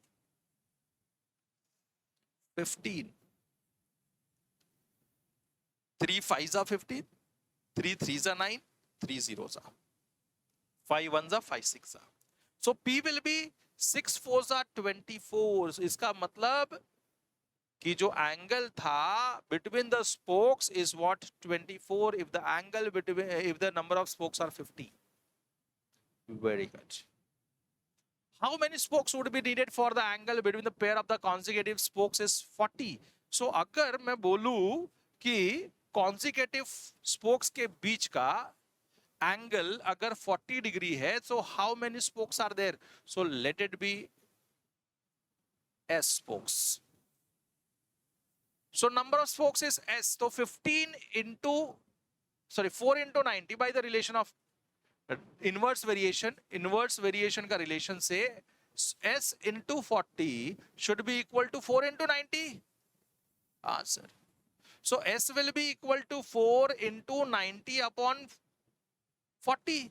4 into 90. So this is 4 into 90 upon 40. 4 1s are 4 10s are 0 0 gaya. So S will be number of spokes will be 9. तब angle between the spokes will be 40. ठीक है, अब हम बढ़ते हैं आगे, question पे आ जाते हैं अपने। और जितना वही बोला है, बार बार आपको यही बताऊंगा कि जितने ज्यादा नंबर ऑफ क्वेश्चंस आप सॉल्व करोगे उतना इजी चैप्टर होते जाएगा। तो नंबर्स ऑफ क्वेश्चंस आप बढ़ा लो, यहां से ले लो, कोई रेफरेंस बुक है वो ले लो, उसको सॉल्व करो। तो जितना ज्यादा नंबर ऑफ क्वेश्चन सॉल्व करोगे क्वेश्चन उतना ही इजी होता चला जाएगा। अब क्या बोला है? A box of sweet is divided among the 24 children. They will get 5 sweets each. So हर एक को number of children and boxes of sweets है. So number of children and boxes of sweet for each children. Boxes of sweet for each children. Boxes of sweet for each children. So this is what number of children is what 24. So हर एक को 5 boxes मिल रहे। How would you would each get if the number of children is reduced by 4? तो पहले 24 था children, अब 20 children हो गए, reduced by 4, पहले 20 था तो उसमें से 4 कम हो गए तो कितने हो गए? 20 हो गए। तो कितने हर एक जन को मिलेंगे x, that we have to find out. एक बात ये है, अगर बॉक्सेस का नंबर फिक्स है तुम्हारे पास, बॉक्सेस का नंबर अगर फिक्स है, जितना ज्यादा बच्चे आएंगे उतने कम मिलेंगे ना मिठाई, मिठाई के बॉक्सेस उतने कम मिलेंगे। मतलब एक क्वांटिटी बढ़ रही है, नंबर ऑफ स्टूडेंट्स बढ़ रहा है, तो number of boxes that each student will receive will decrease. So एक क्वांटिटी बढ़ा तो दूसरा क्वांटिटी कम हो रहा है। नंबर ऑफ चिल्ड्रन बढ़ रहे हैं तो number of sweet for each children कम हो जाएगा। देखो, इसलिए पॉपुलेशन में ना बढ़ाओ, क्योंकि खाना तो अपने देश में उतना ही है, पॉपुलेशन बढ़ेगा तो खाना लोगों को कम पड़ेगा भाई, हर एक जन को कम कम खाना मिलेगा। घर में ही देख लो, बाहर से लोग आ जाते हैं, खाना तो उतना ही बनता था। तो अगर खाना उतना ही बनाया तो हर एक को कम कम खाना मिलेगा ना। सरप्राइज गेस्ट जो आते हैं, खाना बना हुआ है, आ गए हैं भाई, तुमको नहीं मिलेगा, उनको मिलना, उनको देना पड़ेगा। सो अगर मैं वो खाने को बंटवारा में बांट के खाऊं तो हर एक जन को कम मिलेगा। सो सिंपल सी बात है, नंबर ऑफ स्टूडेंट्स बढ़ रहे हैं तो number of sweets for each children कम हो रहा है। boxes of for each children कम हो रहा है. So they are in inverse variation. तो आपको क्वेश्चन को समझने पहचानने आना चाहिए कि ये वो इनवर्स वेरिएशन में कि direct variation. So by the relation of inverse variation क्या होगा कि this for 24 into 5 should be equal to 20 into x. So this x will be equals to 24 into 5 upon 20. 5 ones are 5 fours are 4 ones are 4 6 are. It means x equal to 6. So अगर children कम हो गए तो हर एक जन को 6 डब्बा मिलेगा. 4 जन को मार के भगाओ, है ना, तो एक डब्बा बढ़ जाएगा बॉक्स का सबको. ठीक है, चलिए आगे बढ़ते हैं, नेक्स्ट क्वेश्चन देखते हैं. A farmer has enough food to feed 20 animals in his cattle for 6 days. तो 6 दिन का खाना है 20 एनिमल्स का. How long would the food will last if 10 more animals are added in the cattle? So एक तुमने सपोज करो कि तबेले वाले हो आप, आपके तबेले में 20 जानवर हैं और खाना जो है वो 6 दिन चल रहा है, फिक्स खाना है. ऐसा नहीं कि this is number of days and this is number of animals, है ना, खाना फिक्स है. तो वो खाना अगर तुम्हारा एनिमल बढ़ गया, एनिमल कितना हो गया 30 हो गया, 10 बढ़ गया और तो कितना हो गया 30 हो गया, 20 से 30 हो जाएगा. तो अब ये खाना कितने दिन चलने वाला है, वही बताए थे अभी कि पॉपुलेशन बढ़ गया, राशन जो है कम दिन चलेगा ना. आपने एक फिक्स राशन लेके आए हो घर में, 2 जन का राशन था, 1 महीना चल रहा था, घर में 4 जन हो गए, 15 दिन ही चलेगा ना राशन. वही बात हो जाएगी. मतलब जब नंबर ऑफ पीपल बढ़ जाएंगे, नंबर ऑफ एनिमल बढ़ जाएंगे, तो जो राशन है वो कम दिन चलेगा. एक क्वांटिटी बढ़ा, नंबर ऑफ एनिमल बढ़े, तो उनका जो खाने का था फॉर्डर वो क्या हो गया, कम दिन चलेगा. तो number of days that food will last will decrease. तो एक क्वांटिटी बढ़ा, दूसरा क्वांटिटी कम हो गया. इसका मतलब relation is what, inverse variation का रिलेशन है. अगर इनवर्स वेरिएशन का रिलेशन है तो bye the property of inverse variation this 20 into 6, 20 into 6 will be equal to what, 30 into x. So x will be 20 into 6 upon 30. 0 0 गया, 3 1 जा, 3 2 जा, so x will be 2 2 जा 4. बात समझ में आ गई होगी, है ना. 2 2 जा what, 4 है, तो x equal to 4. सिंपल सा बात.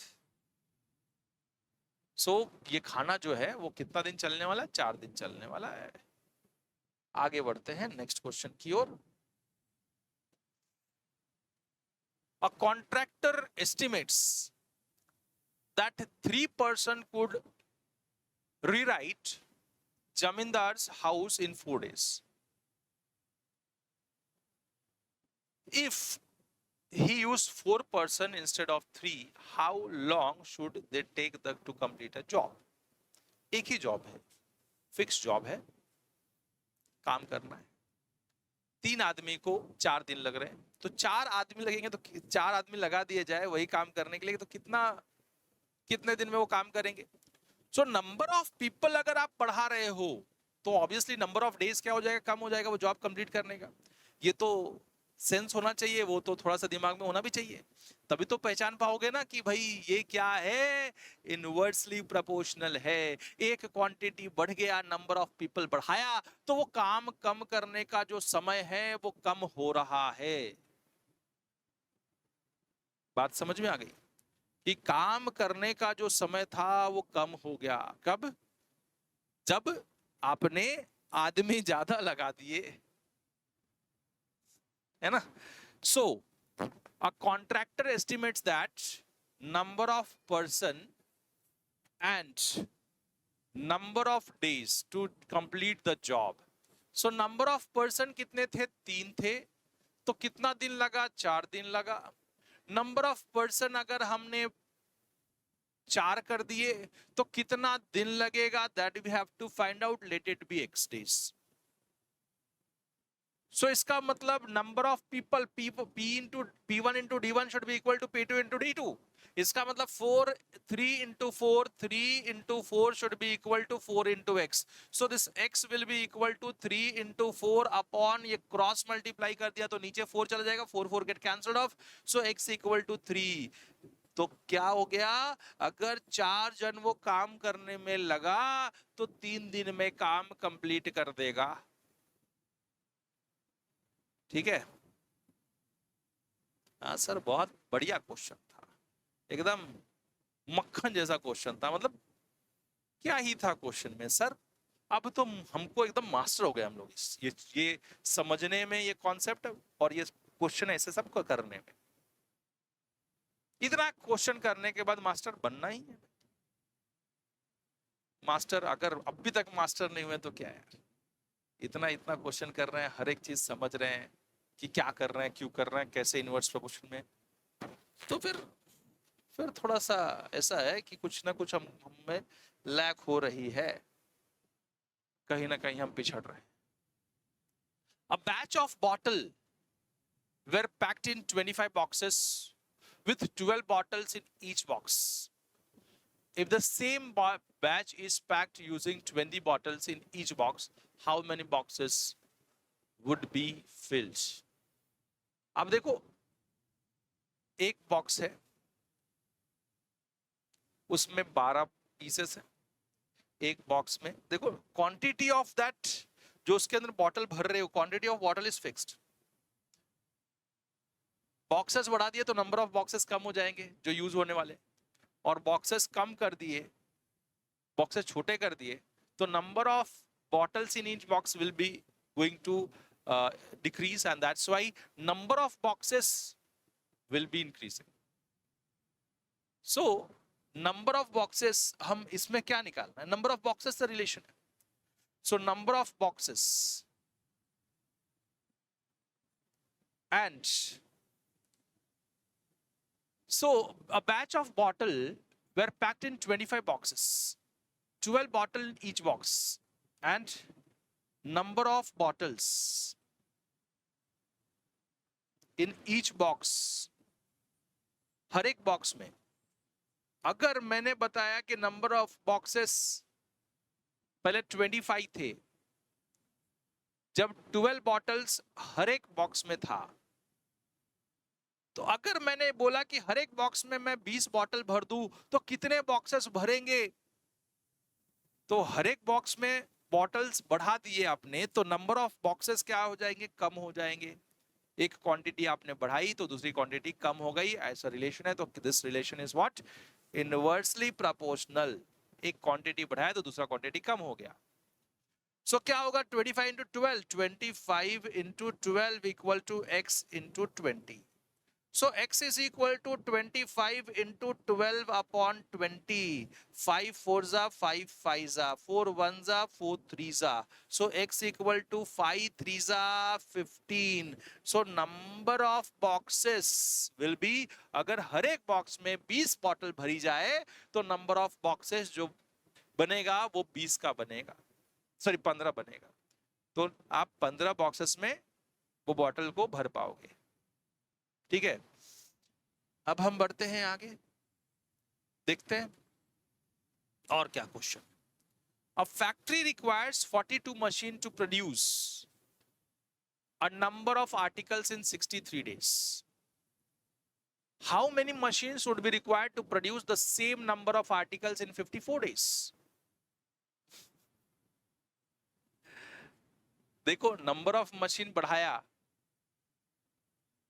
तो प्रोडक्शन तो सेम है, तो नंबर ऑफ, अगर मशीन बढ़ाया तो नंबर ऑफ डेज कम हो जाएगा, और नंबर ऑफ डेज अगर ये मशीन कम किया तो वही सेम जॉब करने के लिए नंबर ऑफ डेज, टाइम जो है वो बढ़ जाएगा. तो number of machines and time.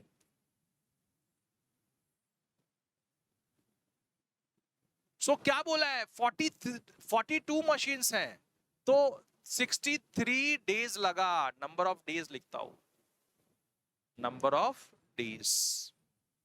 एक काम करने के लिए नंबर ऑफ मशीन्स आर 42, तो 63 डेज लग रहा है। वैसे ही उसने क्या बोला है, अगर नंबर ऑफ डेज 54 हो तो यही काम करने के लिए अगर 54 दिया जाए तो कितना मशीन लगाना पड़ेगा ये काम करने के लिए? सो एक्स मशीन्स। कम दिन में काम करना है तो मशीन बढ़ानी पड़ेगी। तो दिन कम हुआ, नंबर ऑफ मशीन बढ़ा, एक क्वांटिटी कम हुआ, दूसरा क्वांटिटी इंक्रीज हुआ। ऐसा relation is what? Inversely proportional. So मतलब 42 इंटू 63 इनवर्सली प्रोपोर्शनल है, तो प्रॉपर्टीज इंटू का। So number of days and number of machine, M1 into D1 should be equal to M2 into D2. So it equal to X into 54. So this X will be equals to 42 into 63 upon 54. अब जो cancellation हो सकता है करते हैं। 2 2s are 4, 2 7s are 14. 2 2s are 4, 2 1s are 2. Then 3 9s are 3 7s are 21. 3 9s are 27, 3 7s are 21. Then 9 1s are 9 7s are 63. So X will be 7 into 7, 7 7s are 49. So machine required will be 49 if you have to complete the job in 54 days. अगर 54 days में वही same काम करवाना है तो number of machines required to finish that job will be equals to 49. एकदम मजेदार question था, मजा आ गया होगा, दिमाग फ्रेश हो गया होगा ऐसा क्वेश्चन देख के। आगे बढ़ते हैं, नेक्स्ट क्वेश्चन की ओर चलते हैं। A car takes 2 hours to reach a destination by traveling 60 kilometre per our. एक कार है, उसको टाइम कितना लग रहा है? 2 hours लग रहा है। एक वही डेस्टिनेशन जाने के लिए स्पीड एंड टाइम। स्पीड कितना है? टाइम 2 hours लगा, speed is 60 kilometre per our. This is in kilometre per our and this is in hours. तो आपको बात पता होनी चाहिए। तो 6 किलोमीटर पर आवर स्पीड था तो 2 घंटा लगा। How long it will take when the car travels with the speed of 80 kilometre per hour? तो अगर ये 60 किलोमीटर पर आवर का स्पीड था तो 2 घंटा लगा। अगर 80 किलोमीटर पर आवर का स्पीड हो तो कितना टाइम लगेगा? Distance is same, constant. एक डेस्टिनेशन जाना है तो डिस्टेंस तो सेम है, जैसे हम स्कूल से घर गए थे। So the relation is what? Inversely proportional. Speed बढ़ाया तो कम टाइम लगेगा, एक चीज बढ़ी स्पीड तो टाइम कम लगी। इसका मतलब एक क्वांटिटी बढ़ाया तो दूसरा क्वांटिटी कम हो गया। तो इसका यही रिलेशन है कि ये इनवर्स वेरिएशन में है। So obviously speed into times s1 into t1 will be equal to s2 into t2। तो 60 into 2 will be equal to 80 into x. So therefore x will be equal to 60 into 2 upon 80. 0 0 गया, 2 1s are 2 4s are 2 2s are 4, 2 3s are 6. So x equal to 3 by 2 hours. इसका मतलब कितना? So 2 1s are 2, 2 1s are 2. So 1 hours and बचा कितना? 1. So 1 by 2 hours. So it means 30 minutes. तो आप देखो कैसे करोगे, इनटू अगर आवर्स को मिनट्स में पहले कन्वर्ट कर दो तो ज्यादा बेहतर होगा। सो 30 अपॉन 2 इंटू मिनट्स मतलब 60 मिनट्स हो गए। 2 1s are 2, 2 3s are 6 0, देन 3 3s are 9। सो 90 मिनट्स, इसका मतलब कितना हो गया? 60 मिनट्स एंड 30 मिनट्स। 60 मिनट्स का मतलब 1 घंटा। सो this is 1 hours and 30 minutes लगेंगे। ठीक है, आप सिंपल समझो इसको। कैसे सिंपल कर सकते हो? जितना ज्यादा कैलकुलेशन करोगे आपको आइडिया मिलते जाएगा। तो इसलिए बोला कैलकुलेशन खुद से करना बहुत जरूरी है, देख के छापना नहीं हर एक जगह। कैलकुलेट क्या करना है? खुद से। हम आपको आइडिया बता रहे हैं, बट आइडिया को इम्प्लीमेंट करना वो अपने अपने वे में करना है। तो जितना ज्यादा सॉल्व करोगे, जितना ज्यादा चीजें देखते रहोगे, सॉल्व करते रहोगे, और आइडिया दिमाग में आते जाएगा, ये इसको ऐसा भी कर सकते हैं, ये इसको कैलकुलेट और ऐसे भी कर सकते हैं। तो करने से ही होगा। बाबा रामदेव कहते हैं करने से होगा भाई। करते रहो, आगे बढ़ते हैं। 2 person could fit new window in a house in 3 days. 2 आदमी लोग, number of persons, number of workers and number of days. तो 2 जन लग रहे हैं, 3 दिन में वो विंडो फिट हो रही है। One of the person fell ill before work started. How long the job will now take? तो अगर number of person, number of workers पहले 2 थे, अब एक बीमार पड़ गया तो एक ही बचा, तो कितना टाइम, कितना वो दिन लगाएगा वो एक बंदा? एक बीमार पड़ गया तो बचा कितना? एक ही बचा ना। अब तीसरा क्या बोला? How many person would needed to fit the window in 1 day. So अगर एक ही दिन में मुझे वो विंडो फिट करवानी तो कितने लोग लगेंगे? y लोग लगेंगे। Again we know that number of person बढ़ाएगा तो वो काम कंप्लीट होने का जो टाइम है वो कम हो जाएगा। So this time and number of workers are always in to do that certain job. एक जॉब करने के लिए, एक काम खत्म करने के लिए नंबर ऑफ वर्कर बढ़ाओगे तो काम जो है वो जल्दी होगा। So they are in inversely proportional, time and number of workers. So 2 into 3 will be equal to 1 into x. 2 into 3, or w1 into d1 is equal to w2 into d2. So 2 into 3 is equal to 1 into x. So x will be equal to 3 2s are 6 directly. So इसका मतलब number of days जो चाहिए वो 6 दिन लगाएगा एक आदमी अगर काम कर रहा है तो। अगर 2 आदमी काम कर रहे, अगर एक दिन में वही काम करवाना है तो कितना दिन लगेगा? सो अगेन वही w1 into d1 is equal to w3 into d3. सो इसका मतलब 2 into 3 is equal to y into 1. So y will be 3 2s are 6. So कितना लगा? 6 डेज, 6 वर्कर लगेंगे एक दिन में अगर काम तुमको कंप्लीट करवाना है तो 6 जन लगेंगे। ओके, बात समझ में आ गई होगी। ऐसे ज्यादा जितना ज्यादा क्वेश्चन सॉल्व करोगे उतना ज्यादा इजी होते जाएगा। सो ये रहा अपना आखिरी क्वेश्चन ये चैप्टर का। मुझे लगता है बहुत मजेदार था ये चैप्टर और बहुत इजी वे में आप लोगों ने खत्म कर दिया चैप्टर। लास्ट क्वेश्चन है चैप्टर का और बहुत इंटरेस्टिंग था। 2 ही चीजें हमने इसमें पढ़ी है पूरे चैप्टर में, दैट इज इनवर्स वेरिएशन क्या है, डायरेक्ट वेरिएशन क्या है। ओके, चलिए देखते हैं इस क्वेश्चन को भी हम लोग देख लेते हैं। A school has 8 periods a day, each of 45 minutes duration. So number of periods and time of that periods. So 8 period थे तो 45 मिनट्स के थे, बराबर है 45, this is in minutes and this is number of period.